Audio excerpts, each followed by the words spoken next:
नाम है उत्कर्ष सिंह और मैं स्वागत करता हूँ आपका हमारे इस प्यार से चैनल संघर्ष को पर। तो इसकी भी इस क्वेश्चन सीरीज को हम लोग आगे बढ़ाते हैं। तो चलिए, फिजिकल केमिस्ट्री का एक सवाल है, बढ़िया सवाल है, एक कंसेप्ट सिखाता है। चलिए समझते हैं क्या कहना चाह रहा है। इक्विलिब्रियम का है थोड़ा सा। तो आपके सामने कंटेनर दे रखा है, ठीक है। अभी फिलहाल के लिए कंटेनर है। मान लीजिए कि इसमें आपके पास PCl5 है, PCl3 है और Cl2 है, सब गैसियस फॉर्म में, ठीक है। PCl5 है, PCl3 है, Cl2 है, सब गैसियस फॉर्म में। और क्या क्या दे रखा है, सबके दो दो मोल्स हैं, इसके भी 2 मोल्स हैं, इसके भी 2 मोल्स हैं और इसके भी 2 मोल्स हैं, ठीक।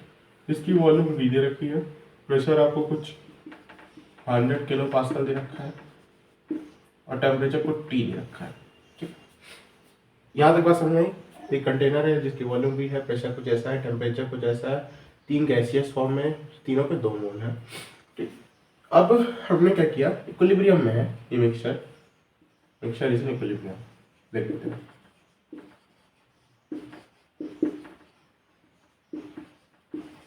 इक्विलिब्रियम। अब हमने क्या किया, ध्यान से सुनना। Cl2 गैस के हमने x मोल्स डाले, इसमें x मोल्स हमने ऐड किए इस मिक्सचर में at constant pressure and temperature.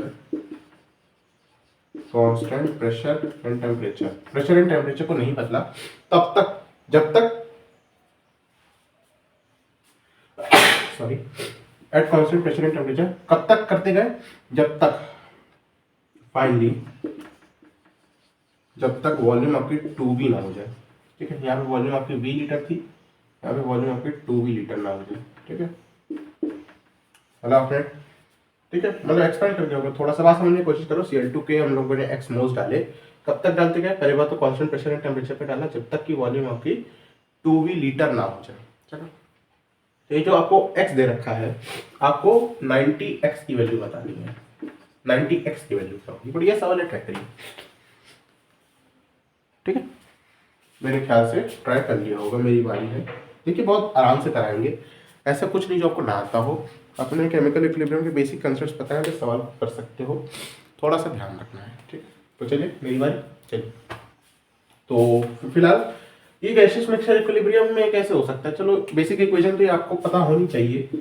अब जब बच्चा इतना पढ़ता है केमिकल इक्विलिब्रियम तक तो से ये वाली रिएक्शन आ जाती है। कौन सी, PCl5 गैसियस इक्विलिब्रियम में रिवर्सिबल रिएक्शन होती है, PCl3 gaseous plus Cl2 gaseous, ठीक है। ऐसे मान लीजिए इक्विलिब्रियम में है।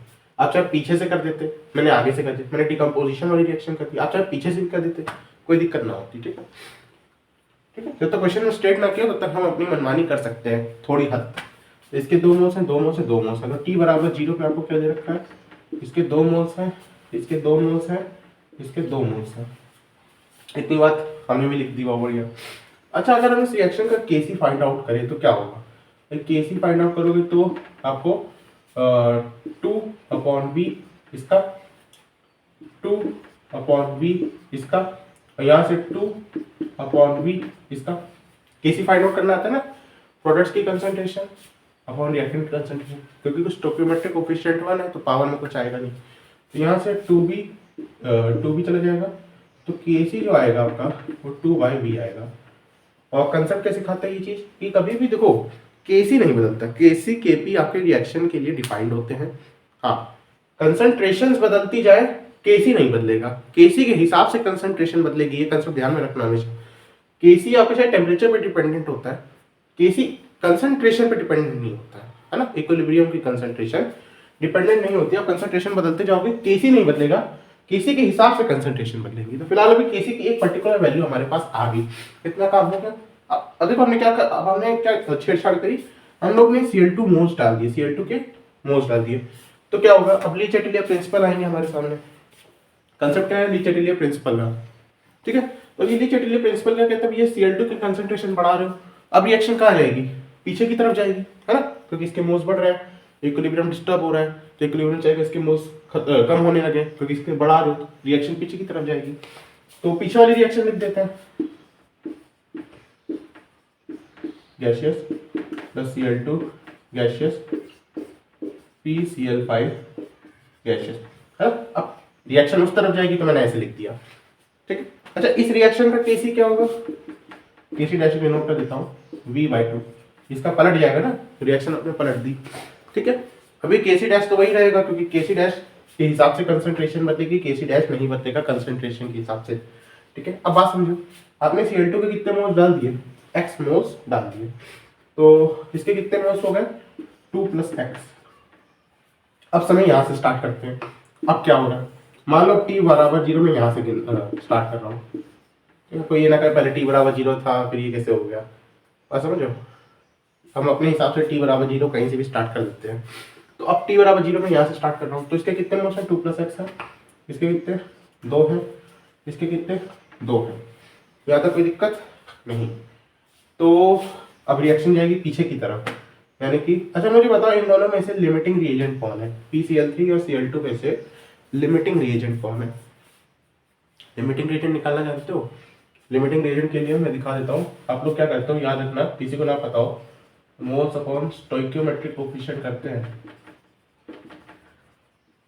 मेट्रिक कोफिशिएंट समझ जाना, ठीक है। मोल्स अपॉन स्टोइकियोमेट्रिक कोफिशिएंट यानी कि जैसे आपके पास जिसकी वैल्यू कम आती है इस रेशियो की, वो आपका लिमिटिंग रिएजेंट होता है। जैसे इसमें करोगे तो 2/1 आ रहा है, दिखा रहा हूँ, और उसमें करोगे तो 2 + x/1 आ रहा है। कौन कम आ रहा है, ऑफ कोर्स 2 वाला, तो ये कम आ रहा है, तो इसके हिसाब से रिएक्शन चलेगी, जिसे हम लोग लिमिटिंग रिएजेंट कहते हैं। ये आपको बेसिक सा मोल कंसेप्ट में सिखाया जाता है, थोड़ा बता दिया। फिलहाल ये एडवांस लेवल का है, तो अगर ये सब कर रहे हो तो आप बेसिक चीज़ें तो जानते ही होंगे, ठीक है। तो आपने क्या किया, एक्स मोल चला, रिएक्शन पीछे की तरफ जाएगी, इसके हिसाब से चलेगा। तो भैया टी बराबर कुछ नया इक्विलिब्रियम में जाते टी डैश मान लेते हैं, अल्फा मोल इससे चलेगा पर मोल, डिग्री ऑफ डिसोसिएशन अल्फा मान रहा हूँ मैं, वो भी पर मोल की। तो 2 मोल में से कितना जाएगा 2 - 2 अल्फा, इतनी बात मानते हो, ठीक है। अल्फा पर मोल जा रहा है, तो 2 मोल में से कितना जाएगा 2 - 2 अल्फा, एक मोल से एक मोल ऐड कर रहा है, यानी कि 2 + x - 2 अल्फा, एक मोल से एक मोल बन रहा है, यानी कि 2 + 2 अल्फा मोल से 2 अल्फा मोल बनेगा, ऐसा कुछ होगा। तो चलिए आगे बढ़ते हैं। केसी की वैल्यू, केसी डैश की वैल्यू हमारे पास डिफाइंड है, अब थोड़ा इसका फायदा उठाते हैं। क्या रख कर दूँ मैं, ये रख कर दूँ, थोड़ा प्रेशर आपका 100 किलो पास्कल दे रखा है, ध्यान में रखना। हाँ चलिए, मैं क्या क्या रख कर सकता हूँ, इसको ऊपर लिख देता हूँ, बाकी सब तो देख लिया ना।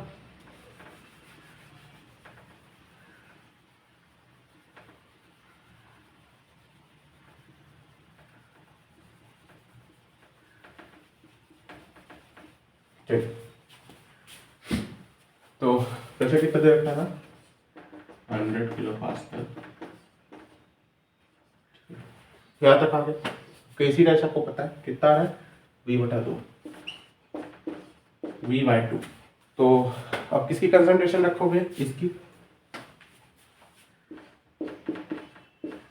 अच्छा मजेदार बात सुनो, यहाँ पे वॉल्यूम आपको क्या हो गई है, कंसंट्रेशन रखते समय वॉल्यूम का ध्यान रखना, वॉल्यूम दुगनी हो चुकी है, और समझना वॉल्यूम भी ना रख देना, नीचे वॉल्यूम 2 भी रखना। छोटी सी गलती जो कि कर जाते हैं लोग, क्योंकि पेपर में बहुत घबराहट वाला माहौल होता है, तो ये छोटी सी गलती से बचें, ठीक।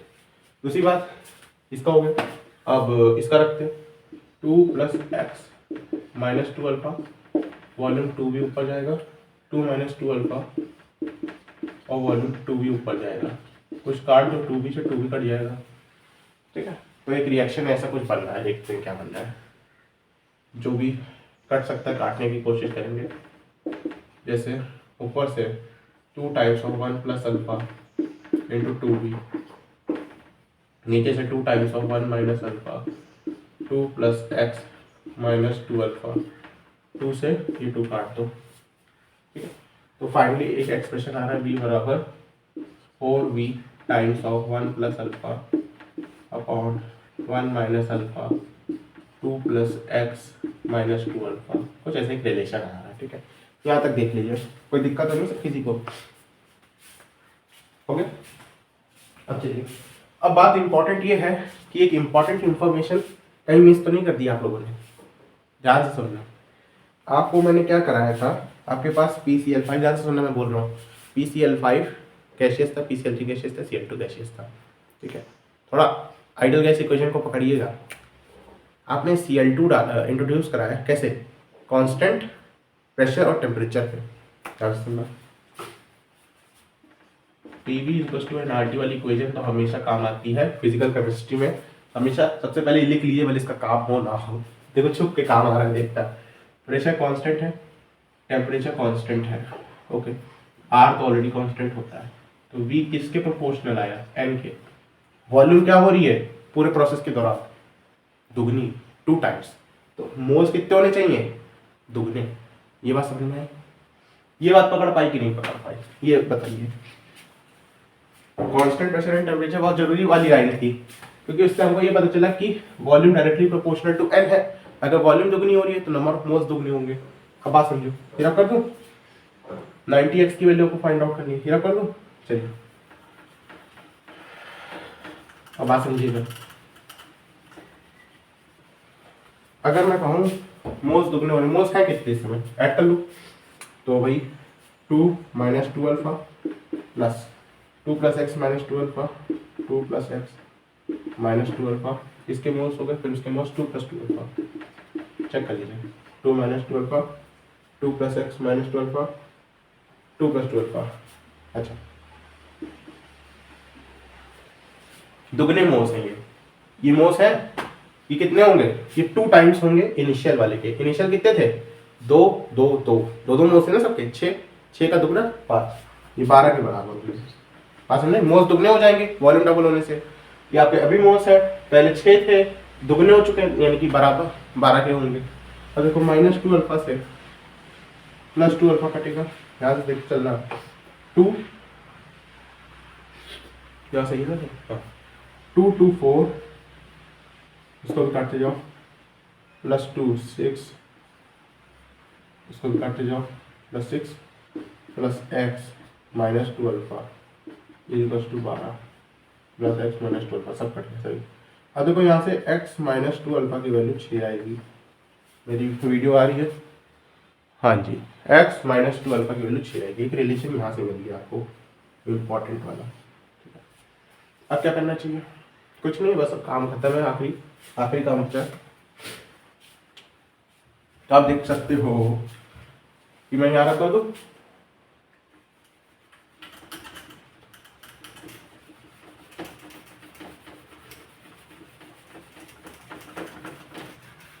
चलिए तो क्या बचा है, अब बस x की वैल्यू, ये काम करिए, x की वैल्यू 6 + 2 अल्फा रख दीजिए यहाँ पे इस एक्सप्रेशन में, तो देखो कुछ ना कुछ तो मिलेगा ही मिलेगा। अच्छा, v से v कट भी तो रहा है, सीधे काट दो ना पहले, है ना, काहे रखे हुए हो। चलो 1 = 4, x की वैल्यू 2 अल्फा आएगी, ध्यान में रखना, 1 + अल्फा अपॉन 1 - अल्फा, और 2 + x की वैल्यू रख देना यहाँ पे, x की वैल्यू क्या आएगी, 6 + 2 अल्फा और -2 अल्फा। काम आसान हो गया। अब देखो मेरा कर दो,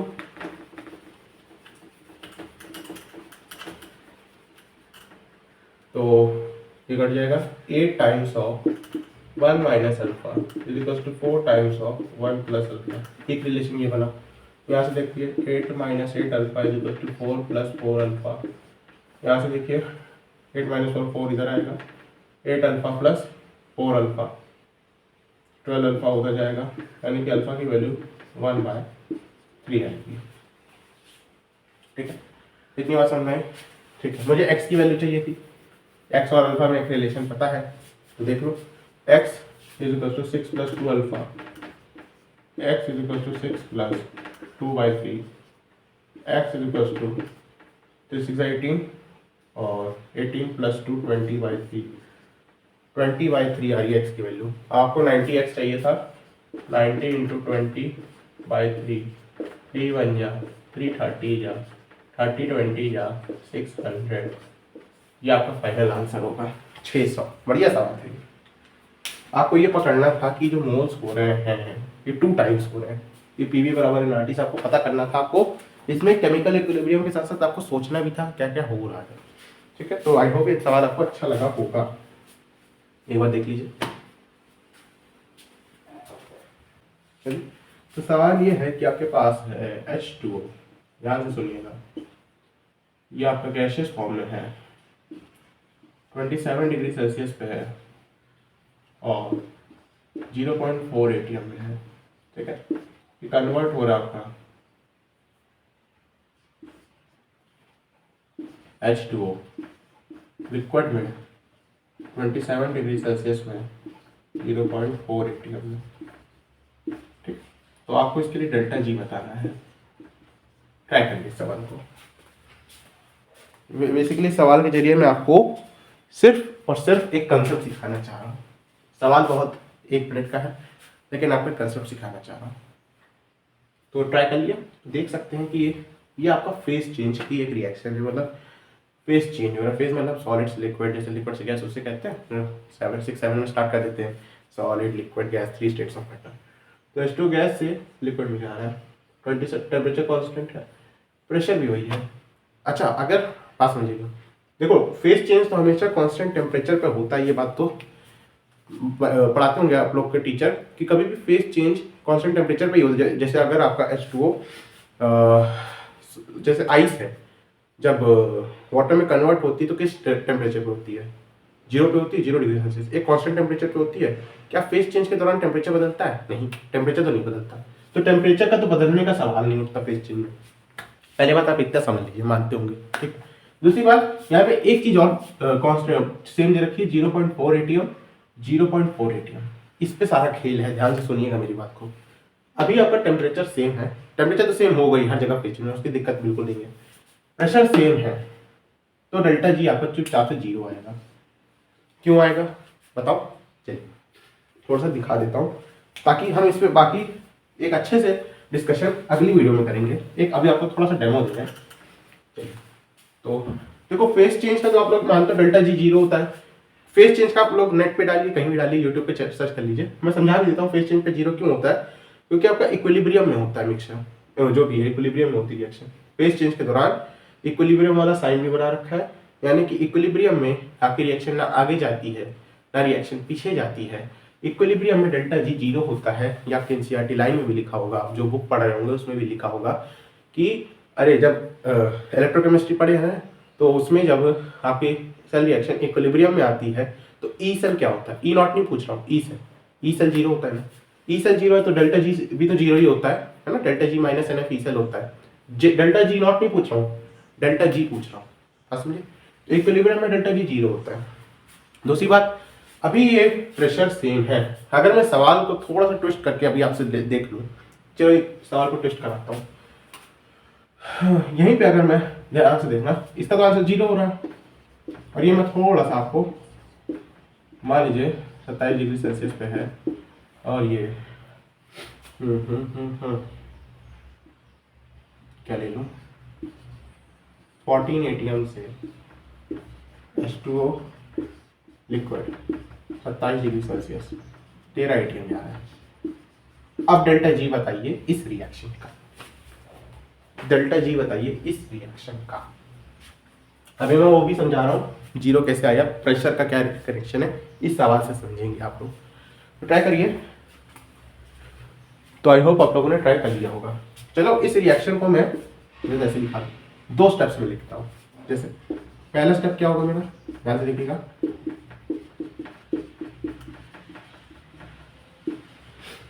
पहले तो हमने इसको चुपचाप से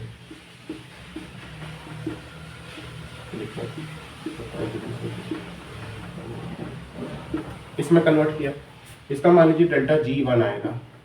ठीक ठीक। दूसरी बात हमने क्या किया, डिग्री सेल्सियस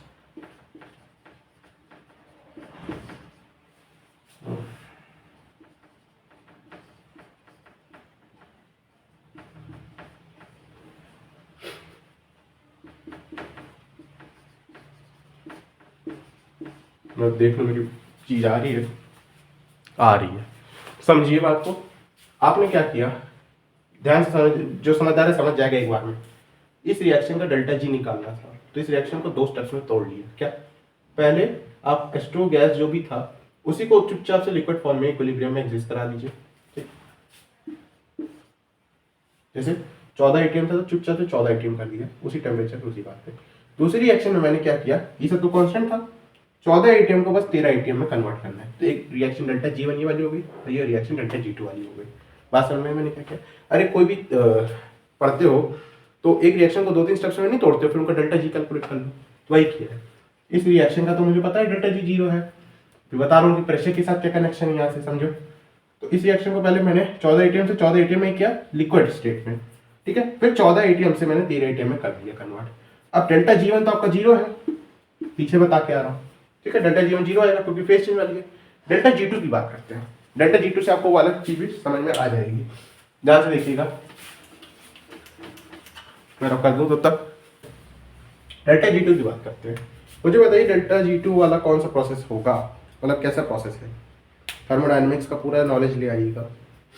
चले, तो कांस्टेंट टेम्परेचर पे होता है तो कौन सा प्रोसेस होता है? आइसोथर्मल।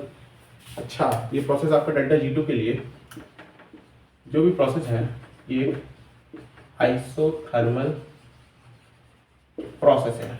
ठीक, अगर ये आइसोथर्मल प्रोसेस है, ध्यान रखिएगा, तो मुझे आइसोथर्मल प्रोसेस के लिए क्या डेल्टा G निकालना आता है? सोचिए, भाई डेल्टा G की तो मुझे एक बेसिक इक्वेशन ये आती है, वो सभी को आती है,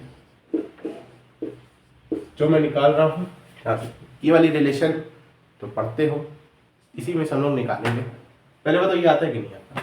आता है, गिव्स फ्री एनर्जी चेंज का स्टैंडर्ड कंडीशन में होता तो G0 वाला, H0 वाला, S0 वाला टर्म ले लेते। अभी ये कर सकते हो कि नहीं? आइसोथर्मल है, इसका फायदा कैसे उठाएंगे? आइसोथर्मल के लिए आप मुझे बताओ, मैंने ऐसे क्वेश्चंस कराए हैं कि ds = dq/t होता है। ये वाली बात समझ में आती है? एंट्रोपी चेंज dq/t, हीट जो भी होती है ट्रांसफर अपॉन t। अच्छा, मजेदार बात ये है, अगर आइसोथर्मल होता है तो ये डेल्टा S = डेल्टा q/t बन जाता है आइसोथर्मल में, क्योंकि टेम्परेचर बाहर निकल आएगा, है ना। तो जब इंटीग्रेट करोगे तो बस इंटीग्रेशन dq डेल्टा q/t। ठीक, इस वैल्यू को जरा यहाँ रखिए, delta H - t delta q/t, t से t चला जाएगा। चलिए इसको रख लेते हैं, आगे दिखाते हैं। अब देखिए, ध्यान से देखिएगा, तो आपके पास डेल्टा G की क्या वैल्यू बनी? Delta H - delta q। ठीक, बहुत बढ़िया। अब मुझे बताओ डेल्टा H का ये वाला फॉर्मूला जानते हो? यहाँ लिख देता हूँ, delta H delta U plus delta PV। सब थर्मोडायनेमिकली टर्म्स है ना। केमिस्ट्री में डेल्टा H को delta U plus delta PV लिखते हैं, P डेल्टा V नहीं लिखते, वो एक पर्टिकुलर केस आता है। असल में ये इक्वेशन होती है, इसकी वैल्यू जरा यहाँ रखिए, delta G delta U plus delta PV minus delta Q। बहुत बढ़िया। अच्छा मुझे बताओ आइसोथर्मल है, आइसोथर्मल के लिए तो 0 हो जाएगा, तो बनेगी क्या इक्वेशन? डेल्टा G, इसको खोलोगे तो P delta V plus V delta P। दो तरीकों से खोलोगे ना, पहले P को कांस्टेंट लेके डेल्टा V प्लस V को कांस्टेंट लेके delta P minus delta Q। ठीक है, यहाँ तक पहुंचे हम लोग। अब मुझे एक चीज बताना ध्यान से, आइसोथर्मल प्रोसेस है, आइसोथर्मल प्रोसेस है, तो मैं डेल्टा Q को क्या लिख सकता हूँ? अब आप फर्स्ट लॉ ऑफ थर्मोडायनेमिक्स उठाइए, delta U plus P delta V होता है फर्स्ट लॉ ऑफ थर्मोडायनेमिक्स से, है ना। अब डेल्टा U क्या है आपका? 0, तो डेल्टा Q अल्टीमेटली किसके बराबर आ रहा है? P डेल्टा V के, यानी कि P डेल्टा V से डेल्टा Q को मैं काट सकता हूँ। देखो कितने इस्तेमाल हो रहे हैं कॉन्सेप्ट्स, एक आपका ये इस्तेमाल हुआ, फिर आपका ये इस्तेमाल हुआ, है ना। नेक्स्ट बात समझते हैं, तो डेल्टा G चुपचाप से आपका V डेल्टा P के बराबर आएगा। अभी कहानी खत्म नहीं हुई, आगे दिखाता हूँ एक चीज और, ध्यान से देखिएगा, कहाँ कर दूँ, यहाँ कर देता हूँ। जो चीज पहुंचाना चाह रहा हूँ वो दिखाना चाह रहा हूँ। वैसे तो काम यहाँ से भी हो चुका है, यहाँ से भी हो चुका है, लेकिन एक रिलेशन दिखाई देता हूँ, बुक्स में लिखा रहता है। अच्छा मुझे बताओ ये क्या होता है? Differential form of gas law होता है, आइसोथर्मल में ये 0 हो जाएगा, तो VdP की वैल्यू आप किसके बराबर कर सकते हो? Minus of PdV। ठीक है, यहाँ से डेल्टा G को आप लोग क्या रख सकते हो? Minus of PdV, minus of P delta V, क्योंकि डेल्टा डेल्टा फॉर्म में तो D क्या ले, है ना। अब डेल्टा G को चुपचाप से, PdV क्या होता है? Work done, minus of work done. ठीक, ये रिलेशन आता है प्रूफ करने के बाद। जो हमारी बात थी प्रेशर से क्या असर आ रहा है दिखाता हूँ यहाँ से। अच्छा, डेल्टा जी की वैल्यू देखना ध्यान से, पीवी बराबर एनआरटी का इस्तेमाल करिए, वी की वैल्यू एनआरटी बाई पी रखिए, NRT by P delta P. थोड़ा इसको डिफरेंशियल फॉर्म में लाते अच्छा दिखेगा। कहाँ ले आओ, यहाँ ले आओ, ठीक है। चलिए, तो dg थोड़ा सा dg लिख देते हैं, ये डेल्टा जी रहने तो यहाँ इंटीग्रेट किया आपने, integration nRT dp by p। nRT constant है, बाहर निकल आएगा, nRT ln, अभी p1 से p2 ले लो, ठीक है, p2 बाई p1। ये आपका डेल्टा जी आता है, इसे भी याद कर लो, काफी इंपॉर्टेंट रिलेशन है, सीधे लगता है सवालों में जब आइसोथर्मल प्रोसेस है। तो अब प्रेशर वाली बात। अच्छा, अगर आपका प्रेशर चेंज नहीं हुआ था, जैसे जब आपका फेस चेंज हो रहा था, तो जैसे मैंने 14 एटीएम से 14 एटीएम में इसको डेल्टा जी 0 क्यों माना, ध्यान से देखना, इस रिलेशन से देखो, प्रेशर वही है तो P2 अपॉन P1 क्या हो जाएगा, कट जाएगा, 1 आ जाएगा। ln1 की वैल्यू क्या होती है, 0, इसलिए आपका डेल्टा जी 0 आ रहा था। समझ में, प्रेशर चेंज हुआ, जैसे इस केस में क्या हुआ, nRT, यहाँ पे लिखना डेल्टा जी nRT ln, क्या हुआ था, बाद वाला प्रेशर 13 और इनिशियल प्रेशर 14, तो डेल्टा G2 की वैल्यू चुपचाप से ये आ जाएगी, और overall delta G1 plus delta G2 से आंसर आपका ये आ जाएगा। ठीक है, ये चीज आपको समझानी थी, इस कंसेप्ट पर ध्यान रखिएगा। आगे हम लोग इस पे सवाल लेते रहेंगे, तो इन क्वेश्चंस को ट्राई करते रहिए, देख लीजिए। ठीक है, इन क्वेश्चंस को ट्राई करते रहिए, खेलते रहिए, हंसते रहिए, पढ़ते रहिए। ओम साई राम।